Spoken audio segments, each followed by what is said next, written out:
My name is Jackson Reeves, and I wasn't supposed to be standing on American soil again, let alone dreaming about a quiet life.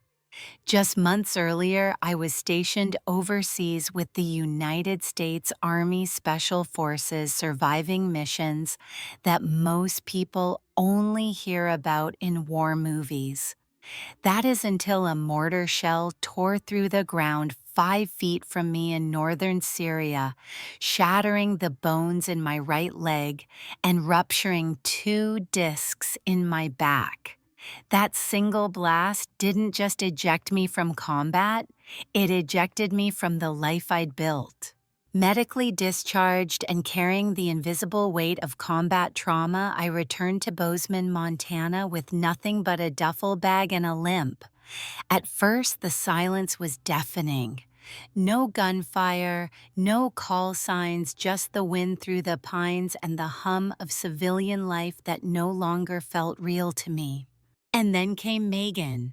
She had been my high school sweetheart back when I was just a small-town kid dreaming of something bigger. We hadn't spoken in years, but a mutual friend connected us one day at a local veterans fundraiser. Megan hadn't changed much, still had that soft laugh, still wore her long, honey blonde hair in a lazy ponytail, and still had a way of making me feel like I belonged somewhere. What had changed was her life. She was now a single mom with a 3-year-old daughter named Ellie, whose father had vanished not long after Megan gave birth. Still, Megan seemed grounded, fiercely devoted to her daughter, and gracious in ways that made me forget everything ugly I had seen. We started seeing each other again, not fast, just coffee here, dinner there. Eventually, I began spending nights at her place. She lived in a cozy second-story apartment above a consignment shop downtown. The walls were painted soft green, and her daughter's toys were always scattered in delightful chaos. I remember one particular night, I was crashing on her couch because Ellie had taken over the bed during a thunderstorm and wouldn't let go of her mom. It was around 2 a.m. when I was pulled out of a dream by the creak of someone walking up the apartment stairs. I sat upright, still wired for threat, and instinctively reached into my duffel where I usually kept a shotgun for home defense. My heart was hammering, every nerve lit up. The moment I stood and flicked off the safety, I heard a man's voice from outside the door shout, "Megan, it's me." Startled, I lowered the weapon just in time for Megan to rush from the bedroom, her eyes wide, her voice trembling. "Jackson, put it down. It's my brother." Only he wasn't. She opened the door to reveal a gaunt man in his late 30s with hollow cheeks, a faded hoodie, and a twitchy disposition. Megan explained, more like whispered, that his name was Travis and he wasn't her biological brother. They had worked together years ago at a diner in Billings, and one time during a rough detox she'd bought him a cheeseburger and let him sleep in her car. Apparently, he'd never forgotten. Now here he was on her doorstep in the middle of the night, claiming he'd just been evicted and had nowhere else to go. Megan, ever the soft heart, told me with a glance that this was her home and she was letting him stay. I had no say. Something in my gut told me this wasn't going to end well. From the first day Travis moved in, the entire atmosphere in Megan's apartment shifted like a pressure drop before a storm. He didn't ask for permission, he claimed space. Megan's cozy 2-bedroom began to feel like a territory he'd seized. His baggy duffel landed right in the living room corner, and within hours the floor was cluttered with snack wrappers, cigarette butts and cups, and his filthy work boots. At first I bit my tongue. I told myself maybe the guy was just going through something. Homelessness could break a man's pride, right? But it didn't take long before Travis's attitude soured from pitiful to poisonous. He barely acknowledged Megan with any gratitude. Instead, he ordered her around like a waitress he never tipped. "Meg, where's my breakfast? Laundry still ain't done. You got any beer or what?" She didn't protest. She side-nodded and did what he asked. Maybe she felt guilt over that cheeseburger from years ago. Maybe she thought she owed him something. I didn't. What grated me the most wasn't even how he treated her. It was how he dismissed her daughter. Ellie would toddle into the room eager to show him her coloring book or ask a question, and he'd ignore her or mumble something vulgar under his breath. The same sweet girl who once called me Captain Jackson now looked scared whenever Travis raised his voice. I tried to reason with Megan one night. We were sitting on the fire escape sipping from coffee mugs as Ellie slept inside and Travis blasted late-night reruns on the TV. "This isn't okay, Meg. He's using you, and Ellie's scared of him." She looked away. "He's got nowhere to go, Jack. He's had a rough life. So has half the country, Megan. That doesn't make him family." She didn't respond. Things came to a boiling point 2 days later over something as ridiculous as a sink full of dishes.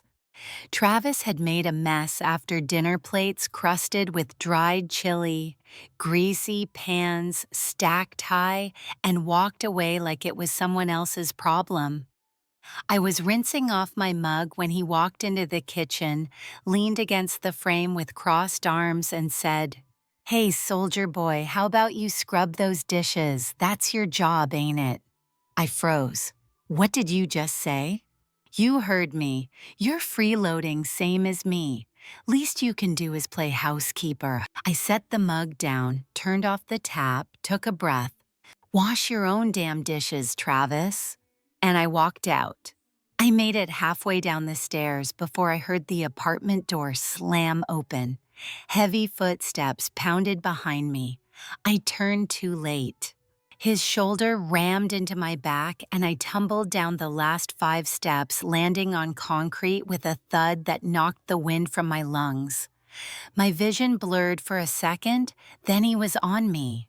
He straddled my chest and began swinging wild, sloppy punches at my face. I instinctively twisted my arm, blocked the third swing, and gritted through the pain to roll us over. My training took over. I pinned him beneath me, knelt with one knee into his ribs, and started throwing controlled punches to his jaw and collarbone, precise, deliberate. I could hear my own breath loud and ragged, like I was back in a combat zone. Part of me didn't care if I hurt him badly. In that moment, it felt like either he goes down or I do, and I wasn't about to lose. But I didn't get to finish. Megan screamed my name from the top of the stairs. She was barefoot, panic in her eyes. Ellie was crying behind her. Her voice cracked as she shouted, "Jackson, stop, get off him, please." I froze mid-swing. My hands were bloody. His lip was split. He wheezed under me, one eye swollen shut. I stood, and then like the pathetic coward he was, he started running his mouth. He jumped me. All I said was, "Bring the PS3 back," and he tackled me like a psycho. It was such an obvious lie, even Megan looked confused for half a second. But Travis kept going, clutching his ribs like a martyr, sobbing about how I was dangerous, how I'd attacked him unprovoked. For a second, I truly believed she might take his side. But she didn't. The neighbor's camera, the same one mounted in the hallway after a break-in a month prior, had caught everything. From the shove to the beatdown, no audio but plenty of footage. Still, even with the truth on my side, I could see it in her face. This was going to be the beginning of something I wasn't going to win. The next morning, the air inside Megan's apartment was thick, like we were all trapped in a jar of old smoke and bad decisions. Travis was lounging on the couch like nothing had happened, arm in a sling. He didn't need telling Ellie that Uncle Trav had a rough night. Megan didn't say much. She made coffee, walked around on autopilot, eyes red-rimmed from crying or lack of sleep or both. I drove Megan to her shift at Target, then dropped Ellie off at preschool. The whole ride, Megan stared out the window, chewing on the inside of her cheek. I wanted to say something, apologize maybe, not for what I did, but for what this mess had turned into. But before I could speak, she mumbled, "Don't do anything stupid today, okay?" I nodded, swallowing everything I wanted to say. At my job, a local cybersecurity firm on the edge of town, my boss, Nate, took one look at me and said, "Jesus, Jack, did you wrestle a bear on the way in?" I had a busted lip, swollen cheek, and one hand wrapped in gauze after scraping it on the stair rail. I told him there'd been an incident at home. He raised an eyebrow and offered to call the police. I declined. He tried again, firmer this time. "If you don't press charges, I'll have to put you on medical leave. That's a liability waiting to happen." "Then put me on leave," I told him. "But I'm not calling the cops on someone she still calls her brother." Nate shook his head in disbelief. "You're not just loyal, you're recklessly loyal." He wasn't wrong. And it came back to gut me just days later.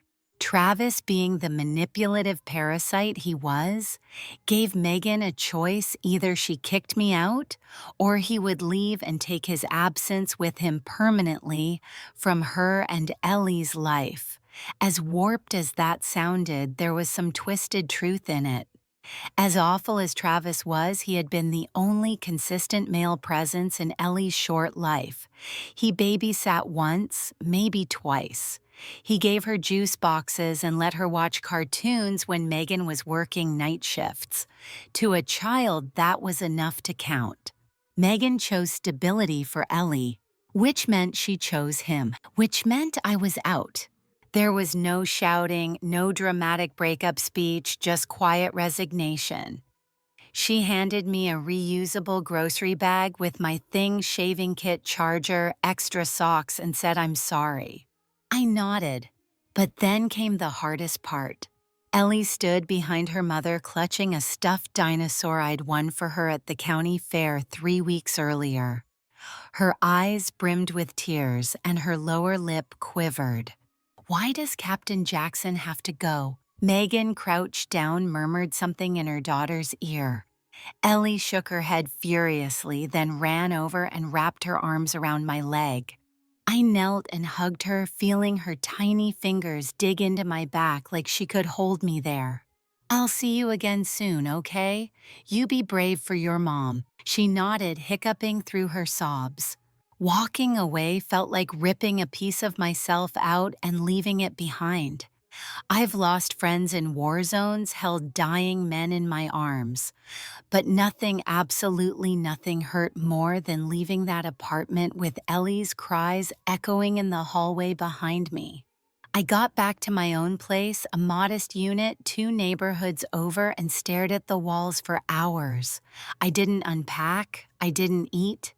Just sat on the floor, turning her dinosaur keychain over and over in my hands. Later that week, I packed a small cardboard box with the things Megan and Ellie had left at my place: a pair of tiny pink socks, one of her bedtime storybooks, a crayon drawing that read "I Jackson" in the ceramic mug Megan always used.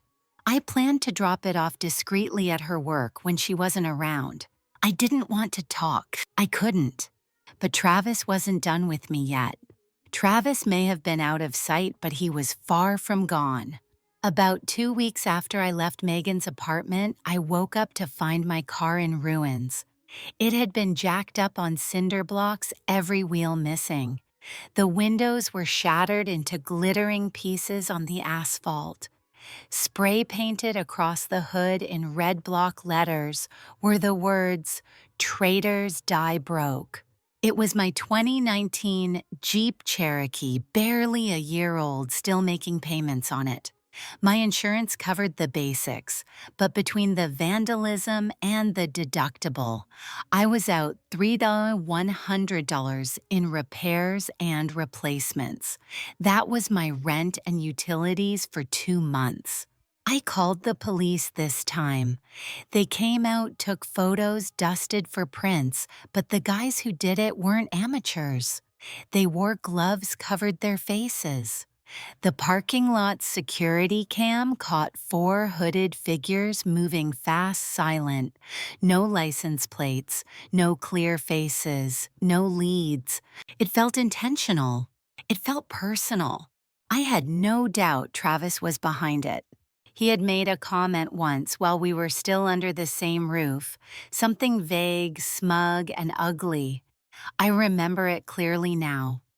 We were watching the game and he said, "Man, I got boys who'd love to meet you in a dark alley. They don't mind getting their hands dirty." Back then, I thought it was just his usual junkie bravado, but now I realized he had actually meant it. He had friends, low-life losers like him, guys with nothing to lose and records longer than my leg. I should have reported him then and there, but I didn't. I was still holding on to this naive idea that reporting him would somehow make things worse for Megan and Ellie. I didn't want to drag them into courtrooms, into statements, into a war, so I kept it to myself and paid the price. That price went up 2 weeks later. It was a Sunday morning around 6:00 a.m. I had just brewed coffee getting ready for a gym session before the day started when I smelled something strange, a burnt chemical scent, sharp and smoky. Then I heard a muffled pop from outside the front door. I ran to look through the peephole. All I could see was a small blaze flickering at the edge of my doormat. By the time I flung the door open, it had ignited fully. A Molotov cocktail, homemade and crude, had been lit and thrown directly at my doorstep. Flames crawled up the wooden threshold, licking at the hallway walls. If it hadn't been for the building's automatic sprinkler system, the entire complex might have gone up like kindling. I lived on the 3rd floor. There was no quick exit if that fire had spread fast. The fire department came within minutes. The sprinklers had already done most of the job, but the doorframe was scorched and my front mat reduced to ash. This time, the cops took it seriously. Attempted arson was a different beast than graffiti and broken glass. Again, though, no prints, no usable footage. Whoever did it wore a hoodie mask, gloves, the works. Just another faceless act of war in a city that pretends it's safe. I gave them Travis's name. Not an accusation, just a person of interest. They noted it, said they'd follow up. A few days later, I got a call from Megan. Her voice was flat, careful, like every word was chosen under surveillance. I heard what happened, the fire. I didn't respond right away. I didn't know what to say. "Jack, it wasn't him. It couldn't be. He wouldn't. He's been looking for work, trying to get clean again." I said nothing. "I'll talk to him," she added quickly. I'm sorry, I really am." And she hung up. That night was the last peaceful one for a long time. In the weeks that followed the fire, I kept my distance from everything Megan Ellie, the entire past life I had nearly built with them. But I wasn't silent. I gave the police everything I had. Travis's name, his vague threats, the timeline, even the vandalism on my car. He was now officially under scrutiny. It turns out Megan had finally lost patience too. She'd told Travis, so I heard from mutual friends, that if he didn't get a job soon, she'd kick him out. He reluctantly agreed and picked up a part-time gig at Durham Auto Repair, a back-alley shop known in town as the place you send your enemies when they ask for a mechanic recommendation. They cut corners, slapped on cheap parts, and overcharged customers who didn't know better. In other words, it was a perfect match for someone like him. But sleazy shops don't like heat. So when the police came sniffing around asking about Travis's whereabouts during the night of the fire, the owners didn't hesitate. He'd only been working there 2 weeks. They fired him on the spot and didn't even let him finish his shift. Apparently, he took that very personally. It was a Thursday night. I had hit the gym after work, needed to sweat the anxiety out of my system, then stopped at a local Kroger to grab dinner and a six-pack of bottled tea. My own car was still in the shop getting resprayed and fitted with new wheels, so I was driving an Enterprise rental, a silver sedan, clean and unassuming. By the time I pulled into my complex parking lot, the sun had dipped below the mountains and the street lights had just flickered on. I carried 2 bags of groceries and a gym duffel up the stairwell to my apartment on the 3rd floor. As usual, I was unarmed. Even though I held a concealed carry license, I couldn't legally bring a firearm on base during my consulting hours with a government contractor earlier that day. There were no storage lockers or secure lockers on site, and I wasn't about to risk stashing a pistol in the glove compartment of a rental. So when I turned the corner and started unlocking my door, I was completely vulnerable. That's when I heard the thudding rhythm of footsteps running down the stairs from the 4th floor above me. Not just one set, several. I spun around just as 4 men in dark hoodies, ski masks, and gloves descended on me like wolves. I dropped my bags and tried to slam my door shut, but one of them shoved a boot between the frame and the hinge, and they barreled in like a SWAT team from hell. I stumbled backward, crashed into my hallway shelf, and tried to claw toward the closet beside the door. Inside that closet was my last defense, a pistol I had kept hidden in a shoebox, loaded and chambered. Yeah, I know. Not smart, not secure, but it was all I had. My fingers reached the box just as the first guy lunged for me. We crashed into the coat rack together.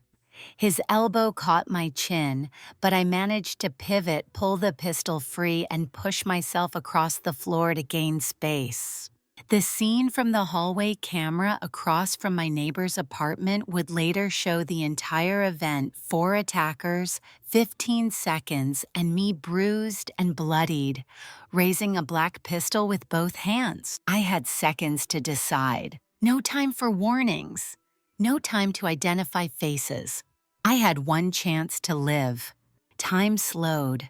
My ears went silent except for the dull thump of adrenaline roaring in my skull.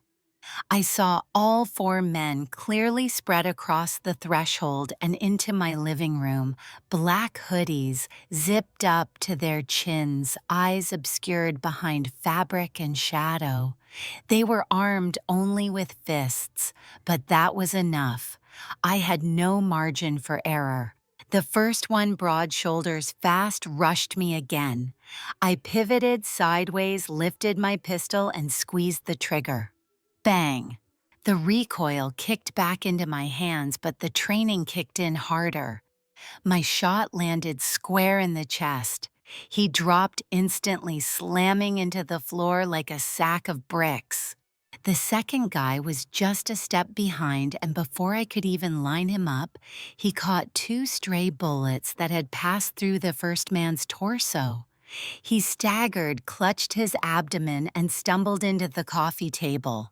I aimed again, second shot to his forehead. He collapsed mid-turn. The third guy froze. I saw the whites of his eyes behind the mask as he took one involuntary step back. Too late. I fired 4 more rounds, center mass tight, controlled, deliberate. He crumpled in a heap just inside the kitchen doorway. The 4th was already halfway out, fleeing back into the hall. But I wasn't done. I stepped forward, leveled the pistol, and fired the rest of the magazine through the last attacker's back as he turned the corner. Some shots passing through the third man's body, first tearing holes through flesh and drywall. 14 seconds, that's how long it took. 3 dead, 1 down. The entire incident was later time-stamped by the neighbor's new security camera from door breach to final shot 14.6 seconds. I dropped the pistol to the floor, chest, heaving, hands trembling violently. I didn't feel relief. I didn't feel power. I felt sick. I wanted to throw up. I locked the door, slid down the wall, and sat on the floor next to the bodies until the police arrived. The fourth man, the one who tried to run, wasn't dead. That was Travis. He had been hit 3 times. 1 round grazed his lower back. 1 tore through his right hip and embedded in his pelvis. The third shattered his spine just below the rib cage, severing everything from the waist down. He would never walk again. When paramedics loaded him into the ambulance, he was sobbing not from pain but from rage. I could hear him cursing me out, threatening revenge from the stretcher, as if he still had any power left. That was the last time I saw him standing or talking tough. The aftermath was an emotional fog, interrogations flash, photography, blood stains. My apartment looked like a war zone. Holes in the walls, bodies on the floor, shell casings scattered like breadcrumbs. But I was alive. When the dust settled, the legal process began. The detectives reviewed the hallway camera footage, collected witness statements, and documented every inch of the scene. The forensic team confirmed the attackers wore gloves, no fingerprints left behind except mine, all matching the weapon registered under my name. It was open and shut, a clear case of home defense under Montana's Castle Doctrine. 3 of the men had died on site. They remained unidentified for a week, eventually confirmed through DNA and gang database matches. Small-time felons, repeat offenders. Not much mourning for them, but their deaths still triggered scrutiny. The only survivor, Travis Mathers, was transported from the ER straight into a prison medical facility once stable. His injuries were irreversible, paralyzed from the waist down, required a catheter and adult diapers for the rest of his life. Doctors said his spinal cord had been destroyed, like someone had dropped a cinder block on a bundle of dry pasta. He would never walk again. He would never drive. He would never dance, have sex, or live independently. He became quite literally a prisoner in every sense of the word. But the physical damage wasn't all, because Travis had orchestrated the attack and 3 men died as a direct result. He was hit with 3 charges of felony murder due to his role in the conspiracy. 1 count of attempted murder for his role in initiating the assault. Aggravated burglary for the illegal home invasion. Weapons conspiracy despite not carrying a firearm himself, and a reckless endangerment charge because my gunfire passed through thin apartment walls, nearly entering the unit across the hall. He was convicted on all counts. The judge didn't blink. Travis Mathers received life without parole, his sentence enhanced by the felony deaths of his own co-conspirators. The judge called it a monumental example of criminal negligence and absolute moral bankruptcy. I didn't celebrate. I didn't smile. If anything, I felt empty. Because while Travis would spend the rest of his days rotting in a wheelchair inside a cold, windowless cell, the woman I had once loved turned her back on me completely. Less than 24 hours after the shooting, Megan called me. Her voice trembled, not with relief, but with disgust. "You killed 3 people. I don't want you anywhere near me or my daughter ever again." I tried to explain about the home invasion, the surveillance, the threats, the Molotov cocktail. She didn't care. You set him up, you sicked the cops on him just to provoke this. You always wanted this, didn't you? Her words hit harder than any punch I'd taken in war. She blocked my number that night. Within a week, she'd transferred to a different Target store across the county. Within 2 months, she moved to another part of the state, changed addresses, deleted her socials. Her parents blocked me too. Even Ellie's preschool teacher stopped returning my emails. Just like that, I was erased. No goodbye. No forgiveness. Just silence. After Megan vanished from my life like smoke on a windy day, I spiraled. No part of me felt victorious. Killing 3 men, regardless of justification, left a permanent imprint on my psyche. I wasn't a stranger to violence. I had taken lives in combat zones overseas, but those were different. When it happens in a war zone under orders, there's a kind of mental armor that forms.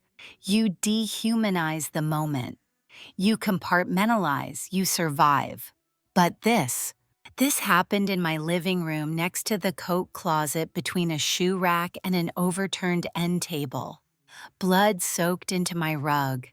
Bits of drywall and shattered photo frames littered the floor. There were still crayon drawings from Ellie taped to the fridge when it all went down. That shattered something inside me. For months, I couldn't pick up a firearm, not even for cleaning, without my heart pounding through my chest like a war drum. My palms would sweat. My breathing would get shallow. Once just unboxing my pistol sent me into a full-blown panic attack that ended with me curled up on the kitchen floor, gasping like I was underwater. The VA counselor called it combat reactivated civilian PTSD, which was a fancy way of saying that killing in a place that was supposed to be safe had broken the few mental boundaries I had left intact. Thankfully, I had support. My former commanding officer, Colonel Damon Ryder, testified on my behalf during the investigation. He called me the most capable, disciplined man under fire he'd ever commanded. He said if I pulled the trigger, it was because I had to. His statement carried weight. Even the federal security unit I consulted for offered to house me on base for a few months, while the dust settled free room, constant security access to therapists. I declined. I needed space, not confinement. Eventually, I left Montana entirely. I moved to Fort Collins, Colorado, and launched a private firm, Iron Shield Strategies, a cybersecurity and physical risk consulting business. It started small, just me and a laptop, but grew quickly once word got out that I was the real deal. Turns out experience in both digital warfare and literal combat had value. It took time, but I rebuilt myself. I moved into a lakefront townhouse, bought a boat, even started fishing again, something I hadn't done since before deployment. And I met someone. Her name was Lauren Fields. We crossed paths at a veterans charity banquet 2 years after everything. She worked in emergency management, was fiercely independent, and had a sense of humor so dry it could sand wood. We dated slow, no rushing, no secrets. When I finally told her what had happened, she didn't flinch. She didn't recoil or pity me.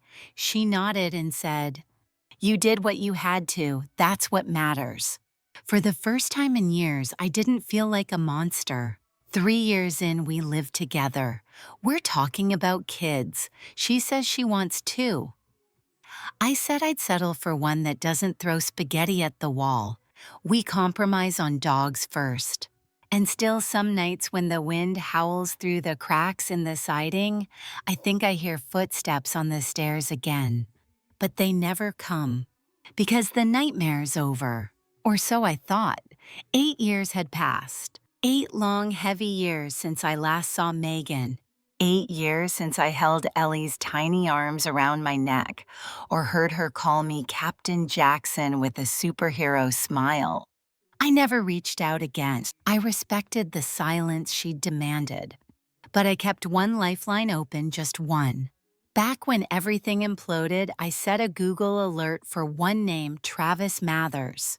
Not because I wanted revenge, not because I needed closure, but because I wanted to know someday how it ended. That alert sat quiet for years, collecting dust in my inbox. Then one ordinary Thursday morning, as I sat in my home office sipping black coffee and reviewing a site penetration audit, my email pinged. Subject news alert, Travis Mathers obituary. I stared at the screen for a long moment before clicking. According to the obituary, Travis had passed away unexpectedly at the Allendale State Correctional Facility. It described him as a bright young man with a charming smile who fell on hard times and battled inner demons. There was no mention of the crimes, no mention of the bodies, no mention of me. Just poetic lines about resilience and a life cut short. But that wasn't the real story. What I found out through a retired correctional officer I knew was that Travis had become a problem inmate. Mouthy, manipulative, and smug even in his wheelchair. He often bragged to other prisoners that no one dared touch him because of his disability. He was wrong. One night, apparently, someone had had enough.